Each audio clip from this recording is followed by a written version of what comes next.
Iatrika ny fivoriana iraisam-pirenena ny filohan'ny Senitra Ramatoa Beatrice Atala.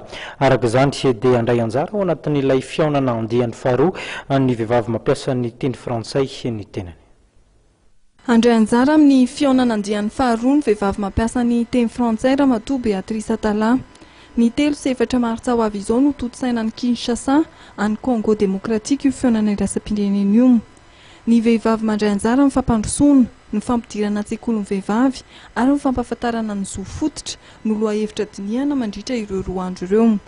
Ramatoa Beatrice Atala izay nilaza fa vonona hiaro ny vehivavy afrikanina sy malagasy ka handray anjara amin'ny famelabelaran-kevitra momba ny vehivavy sy ny fahefana ny tenany. Ary amin'ny hodinika no hitondra Ramatoa Beatrice Atala ny dingana vitan'ny Senitra tamin'ny famporisiana ny olom-pirenena nahatanteraka amin'ny fifidianana solombavambahoaka sy filoham-pirenena izay nitanterahana teto amintsika ny taona 2024 lasa teo.